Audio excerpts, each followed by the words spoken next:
அமெரிக்காவுக்கு சுதந்திர தேவி சிலைதான் அடையாளம். மலேசியாவுக்கு இரட்டை கோபுரம், ஆஸ்திரேலியா போனீங்கன்னா ஒபேரா ஹவுஸ். தமிழ்நாட்டிற்கு கலைஞர் பேனாதான், அதுதான் அடையாளம். 8 ஆண்டுகளுக்கு முன்னால் 6ஆம் தேதி அவருடைய நினைவு தப்பிக்கொண்டே இருக்கிறது. இயற்கையோடு ஒன்று கலக்கக்கூடிய அந்த வினாடிகளில் எல்லோரும் வந்து கேட்கிறார்கள், நான் யார் என்று தெரிகிறதா, நான் யார் என்று தெரிகிறதா என்று. மனைவி வந்து கேட்கிறார், மகன் வந்து கேட்கிறார், மருமகள்கள் நிற்கிறார்கள். யார் நினைவும் அவரிடத்தில் இல்லை. மருத்துவர் கேட்டாராம், சரி யாரைத்தான் நினைவில் இருக்கிறது, அவர்களையாவது பெயர் சொல்லுங்கள் என்னவுடன். அந்த தொண்டை குழியிலிருந்து ஏறி இறங்கி அந்த உயிர்காற்றின் கடைசி வினாடியில் அவர் உச்சரித்த பெயர் அண்ணா என்பது. நாம ஒன்னும் சில்வர் ஸ்பூன்ல பிறந்தவங்க இல்ல, பட்டினியை கண்டவர்கள். இன்றிலிருந்து 30 ஆண்டுகளுக்கு முன்னால் அரிசி என்பது எவ்வளவு பெரிய பிரச்சனையாக இருந்தது என்று. அந்த அரிசியை எங்கிருந்து தொடங்குறார் தெரியுமா? பேரறிஞர் அண்ணா காலத்தில் அவர் தொடங்கிய 1 ரூபாய்க்கு 3 படி அரிசி, அங்கிருந்து தொடங்கி 1 ரூபாய் இல்லாம 20 கிலோ அரிசி கொடுத்தார்ல. சூப்பரா இருக்கு அம்மா, எனக்கு இதோட சீக்கிரம் தெரியும். Chocolate sweetened condensed milk from Milky Mist. Aachi Masala, எந்த சமையலும் ருசி தேடும் ரகசியம். 20 ரூபாய். கலைஞர் அவர்கள் நம்மை விட்டு பிரிந்து 8வது ஆண்டு. இன்றிலிருந்து 8 ஆண்டுகளுக்கு முன்னால் 6ஆம் தேதி ஆகஸ்ட் மாதம் அவருடைய நினைவு தப்பிக்கொண்டே இருக்கிறது. அவரிடத்தில் அவர் படுத்துக் கொண்டிருக்கிறார். இதோ இயற்கையோடு ஒன்று கலக்கக்கூடிய அந்த வினாடிகளில் எல்லோரும் வந்து கேட்கிறார்கள், நான் யார் என்று தெரிகிறதா, நான் யார் என்று தெரிகிறதா என்று. யார் நினைவும் அவரிடத்தில் இல்லை. மனைவி வந்து கேட்கிறார், மகன் வந்து கேட்கிறார், மருமகள்கள் நிற்கிறார்கள், பேரன் பெயர்த்திகள் நிற்கிறார்கள், மகள்கள் நிற்கிறார்கள்.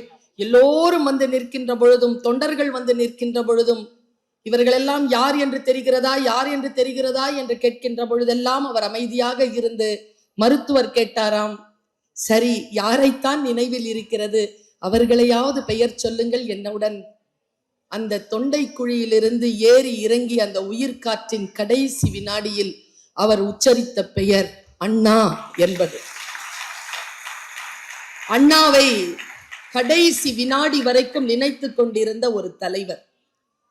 தமிழ்நாட்டின் தமிழ் மக்களின் வாழ்க்கைக்காக ஒவ்வொரு வினாடியிலும் தன்னை கரைத்து கொண்ட ஒரு மனிதரின் நினைவேந்தல் நிகழ்ச்சி. 100 ஆண்டு கண்ட தமிழின தலைவர். 100 ஆண்டு கண்ட இந்த தமிழின தலைவரை நாம் இன்றைக்கு நினைவுபடுத்திக் கொள்வதற்கான காரணம் அவருக்கு புகழ் கிடைக்க வேண்டும் என்பதற்காக அல்ல. இந்த சமுதாயம் கொஞ்சம் தன்னைத்தானே பழுது பார்த்து கொள்ள வேண்டும் என்பதற்காக. ஏன் அந்த மாமனிதரை நாம் நினைவில் கொள்ள வேண்டும்? இன்றைக்கு இளைய சமுதாயத்தினர் இந்த தலைவரை ஏன் புரிந்து கொள்ள வேண்டும் என்றால், தண்ணீர் விட்டோ வளர்த்தோம் சர்வேசா, இப்பயிரை கண்ணீரால் காத்தோம் கருக திருவுளமோ என்று கலங்கி நின்ற நம்மை எல்லாம் தூக்கி நிறுத்திய, விடுதலை உணர்வை சுவாசிக்க செய்த மாபெரும் தலைவர் டாக்டர் முத்தமிழ் அறிஞர் கலைஞர் அவர்கள். நான் வரலாறு சொல்லுகிறேன். காங்கிரஸ் ஆகட்டும், பிஜேபி ஆகட்டும், கம்யூனிஸ்ட் என்று எந்த தேசிய கட்சிகள் இருந்தாலும் டெல்லியில் இருந்துதான் இந்தியாவை அவர்கள் பார்த்தார்கள். நான் சொல்லுகிறேன் தமிழ் மக்களே, இந்திய திருநாட்டு என்கின்ற பெரிய மரத்தின் கிளைகள் இல்லை, மாநிலங்கள். அவைதான் அந்த மரத்தின் உயிர் என்று சொல்லி தீர்மானித்த போதுதான் திராவிட முன்னேற்ற கழகம் கவனம் பெறுகிறது. இந்த கவனத்தை முன்வைத்தவர் டாக்டர் கலைஞர். நான் இப்படி யோசித்து பார்க்கிறேன், ஏன் இந்த தலைவரை இந்த சமூகம் மறக்க கூடாது என்பதற்காக. ஏன் கலைஞரை மறக்க கூடாது? எனக்கு எங்க கலைஞரை ரொம்ப பிடிக்கும்னா, அந்த நுவான்சஸ் என்று சொல்வார்கள், பாரிக்கி என்று உருதுவிலே அதை சொல்வார்கள். மிக நுட்பமான சில விஷயங்களை தமிழ் மக்களுக்காக யோசித்ததனால் தான் இமயம் முதல் குமரி இல்லை, குமரியிலிருந்துதான் இமயம் பார்க்கப்பட வேண்டும் என்கின்ற அந்த தலையெழுத்தை எழுதிய மாண்பு அவருக்கு வாய்த்தது. அது என்ன ஒரு மாண்பு? ஜனவரி மாதம் 1ஆம் தேதி 2000 வருஷத்துல மிகப்பெரிய அளவில் பிரம்மாண்டமாக குமரி எல்லையிலே திருவள்ளுவர் சிலையை நிறுத்துகிறார். நான் இப்படி சொல்றேன், ஒரே நாளில் வந்த சிலை அல்ல அது. அதற்கான வரலாறு என்ன தெரியுமா? இப்பொழுது கூட நாம் ஒரு ஆண்டிற்கு முன்னால் 25வது ஆண்டு விழாவை கொண்டாடினோம். அவ்வளவு சாதாரணமாக அது நம்மை வந்து சேரவில்லை. எப்பொழுது அந்த விதை விழுந்தது தெரியுமா? 1989. நம்முடைய முத்தமிழறிஞர் 3வது முறையாக முதலமைச்சராகிறார். ஒரு நாள் அவர் அழைத்து, ராஜமாணிக்கம் என்கின்ற அவருடைய செயலரை அழைத்து அவர் சொன்னார், நீங்க சிற்பி கணபதி ஸ்தபதியை தொடர்பு கொள்ளுங்க. சிற்பி கணபதி வரார். அவர் கட்ட அந்நாளையே முதலமைச்சரும் எந்நாளும் தமிழின தலைவருமாக இருக்கக்கூடிய முத்தமிழறிஞர் உதிர்த்த வார்த்தைகளை சொல்லுகிறேன், நீங்கள் மனதிலே ஏந்தி செல்லுங்கள். அவர் சொன்னார், ஸ்தபதியாரே, கன்னியாகுமரி கடல்ல வள்ளுவருக்கு ஒரு சிலை வைக்கணும். நாடு இங்க முடியுதுங்கிறாங்கல்ல, இல்ல தமிழ்நாட்டிலிருந்து தான் இந்தியா தொடங்குது அப்படிங்கிறத சொல்ற மாதிரி அமையணும். இப்படி சொல்லி ஒரு விஷயத்தை நிறுத்துகிறார். நான் சொல்லுகிறேன், அவருடைய அரசியல் என்பது என்ன தெரியுமா? நாம் நினைக்கக்கூடிய அளவில் சாதாரணமான அரசியல் இல்லை. கலைஞர் விளையாடிய அரசியல் அவருடைய ஆட்சி காலத்தில் மட்டுமல்ல, அவர் ஆட்சியில் இல்லாத பொழுதும் அவர் தமிழக மக்களுக்காக அரசியலை செய்து கொண்டே இருந்தார். தேவகவுடா ஐயா அவர்களிடத்தில், மேனாள் பிரதம மந்திரி தேவகவுடா ஐயா அவர்களிடத்தில் கேட்கப்பட்ட கேள்விக்கு ஐயா மாண்புமிகு தேவகவுடா அவர்கள் சொன்ன பதிலை நான் சொல்லுகிறேன். கலைஞர் அவர்களை பற்றி சொல்லுங்கள் என்றவுடன் அவர் சொன்னார், அவர்தான் ஆரம்ப காலத்தில் இருந்தே நான் மரியாதை கொண்ட மாமனிதர், மிகவும் ஆழமான அரசியல் ஞானம் கொண்டவர். நான் இன்னைக்கு சொல்றேன், யார் வேண்டுமானாலும் அதிகாரத்தில் வரலாம். ஏனென்றால் இது அப்படிப்பட்ட வாய்ப்பை தருகின்ற மக்கள் சக்தி நிறைந்திருக்கக்கூடிய பெரும் நாடு. ஆனால் ஞான அரசியல் கொண்டவர்கள் தான், அரசியல் ஞானம் கொண்டவர்கள் தான் மக்களுக்கு நன்மை பயக்க முடியும் என்பதற்கான வரலாறை எழுதிவிட்டு போனவர் முத்தமிழ் அறிஞர் கலைஞர் அவர்கள். என்னை போன்றோர் இங்கே நின்று பேசுகிறோம் என்றால், நாங்கள் படித்த பட்டங்கள், நாங்கள் பெற்ற பதவிகள் எல்லாம் அவர்கள் அரசிலே இருந்த காரணத்திற்காக போட்ட திட்டங்களின் வழியாக கிடைத்த காரணத்தினால் சுயமரியாதையோடு நாங்கள் எல்லோரும் இங்கு நின்று பேசிக் கொண்டிருக்கிறோம் என்பதனை மறந்துவிடல் ஆகாது என்பதற்காக சொல்லுகிறேன். அவர் சொன்னார், மிகவும் ஆழமான அரசியல் ஞானம் உடையவர். தெற்கில் உட்கார்ந்து கொண்டு, இது ரொம்ப முக்கியமான ஒரு ஸ்டேட்மெண்ட், தேவகவுடா ஐயா அவர்கள் கொடுத்த மிக முக்கியமான ஸ்டேட்மெண்ட். தெற்கில் உட்கார்ந்து கொண்டு குறைந்தது 1/4 நூற்றாண்டிற்கு மேலான வடக்கின் போக்கை தீர்மானித்தவர். வடக்கின் போக்கை தீர்மானித்தவர். எவ்வளவு பெரிய தலைவராக இருந்தாலும் எல்லோரிடத்திலும் பணிவாக இருப்பார் என்பதுதான் இன்றைய தலைமுறைக்கு முத்தமிழறிஞர் கலைஞர் அவர்களுடைய வாழ்க்கை பாடமாக கொடுக்கப்பட்டிருக்கிறது என்பதற்காக இந்த வார்த்தையை நான் பயன்படுத்துகிறேன். ஒரு 2 செய்திகளை மட்டும் சொல்லுகிறேன். இன்றைக்கு இருக்கக்கூடிய குழந்தைகளிடத்தில், இளம் தலைமுறையிடத்தில் சரித்திரம் தேர்ச்சி கொள்வதற்கான அறிவு வர வேண்டும் என்று நான் விருப்பப்படுகிறேன். யார் இந்த கலைஞர்? யார் இந்த முத்தமிழ் அறிஞர்? யார் இந்த டாக்டர் கலைஞர் என்கின்ற பெயரோடு தமிழகத்தை தலை நிமிரச் செய்த ஒருவர்? இன்னைக்கு நாம நடத்தி காட்டணும் இல்லையா? திராவிட மாடல் என்கின்ற அரசு. நான் கல்வியாளர், நான் அரசியல்வாதி கிடையாது, நான் கல்வியாளராக சொல்லுகிறேன். மொழி பாடத்தை முன்வைக்கக்கூடிய ஒரு மொழி ஆசிரியையாக தமிழ் படித்த நான் சொல்லுகிறேன், திராவிட மாடல் என்ற சொல்லின் அரசியல், அரசியல் இயக்கங்களை கடந்த ஒரு அரசியல் சொல், ஒரு மிகப்பெரிய அரசியல் சொல்லது. கட்சிகளை கடந்து நாம் தூக்கி நிறுத்த வேண்டிய சொல் திராவிட மாடல் என்கின்ற ஒரு சொல். ஏன் தெரியுமா? மத்தியிலே பிரதம மந்திரியாக வருவதற்கு முன்னால் குஜராத்திலே முதல் மந்திரியாக இருந்த மாண்புமிகு நரேந்திர மோடி அவர்கள், அவர் ஒரு காட்சியை முன்வைத்தார், குஜராத் மாடல். அவர்கள் எல்லோரும் சேர்ந்து ஒரு அரசியலை முன்னெடுத்தார்கள், உத்தரப்பிரதேச மாடல். இவர்களுக்கெல்லாம் பதிலளிக்கக்கூடிய வகையில் நீங்கள் எத்தனை மாடல்களை கொண்டு வந்தாலும் தமிழ்நாடு தான் மிகச்சிறந்த மாடல் என்று இந்த இந்தியாவிற்கு உரக்க சொன்ன அரசியல் கலைஞருடைய அரசியல். கலைஞர் அரை நூற்றாண்டு கால ஆட்சி நிறைவு கால கட்டத்தில் தமிழக முன்மாதிரி என்ற குறிப்பிட்ட வளர்ச்சியை இந்தியாவிற்கு காட்டினார். நான் இப்படி சொல்லுகிறேன், பதிவாகி கொண்டிருக்கிறது இந்த உரை. நான் இப்படி சொல்கிறேன், சமூக நீதியில் ஆட்சியாளர்கள் தொடர்ந்து அக்கறை காட்டினால் பொருளாதார வளர்ச்சி எப்படி எல்லோருக்குமானதாக இருக்கும் என்பதற்கான விளைச்சலை தந்தவர் டாக்டர் கலைஞர். 3 விஷயத்தில் அவர் முன்னெடுத்தார் அரசியலை. ஒன்று கல்வி, மற்றொன்று சுகாதாரம், மூன்றாவது பொருளாதாரம். இந்த 3ஐயும் முக்கியமாக அவர் வைக்கின்ற பொழுது இப்படி சொல்கிறேன், இந்த துணிச்சல் என் தமிழ் எனக்கு தந்திருக்கிறது, என் கல்வி எனக்கு தந்திருக்கிறது.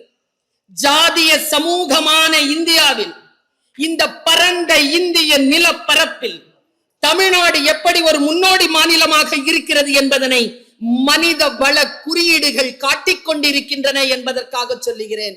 நம்முடைய மனித வள குறியீடுகள் இந்தியாவின் பிற மாநிலங்களை காட்டிலும் மிக சிறப்பானதாக அவருடைய ஆட்சி காலத்தில் இருந்தது. இப்படி சொன்னால் நமக்கு எல்லோருக்கும் புரியும் என்று நான் நினைக்கிறேன். கால் வயிற்று கூழும் இல்லை என்று அழுதான் தோழன் ஜீவா. காலுக்கு செருப்பும் இல்லை, கால் வயிற்று கூழும் இல்லை, பாழுக்கு உரைத்தோமடா தோழா, பசையற்று போனோமடா, பாலின்றி பிள்ளை எழும், பட்டினியால் தாயழுவாள், வேலையின்றி நாம் அழுவோம் தோழனே, வீடு முச்சூடும் அழும் என்ற அல்ல அந்த வரலாறு. மறந்து போனோம் நாம். நான் சொல்றேன், நாம ஒன்னும் சில்வர் ஸ்பூன்ல பிறந்தவங்க இல்ல, பட்டினியை கண்டவர்கள். தமிழ்நாட்டு மக்கள் பட்டினியால் வாழ்ந்தவர்கள், பட்டினியில் வாடியவர்கள். நம்ம எல்லாரையும் பிடிச்சி நிறுத்தின அரசியல் எது தெரியுமா? உணவு அரசியல். சார், யார் சொல்றா இத? உணவு அரசியல் தான் நம்மளை நிறுத்தி வச்சிருந்தது. விவசாய பூமி சில பேர் கையில் இருக்க, விவசாயிகளாக அவர்கள் கையில் சோற்று நெல் என்று கையேந்தி நிற்கக்கூடிய அந்த காட்சிகள் இங்க 45 வயதிற்கு முற்பட்டவர்கள் இங்கே அமர்ந்திருந்தால் உங்கள் அத்துணை பேருக்கும் தெரியும்.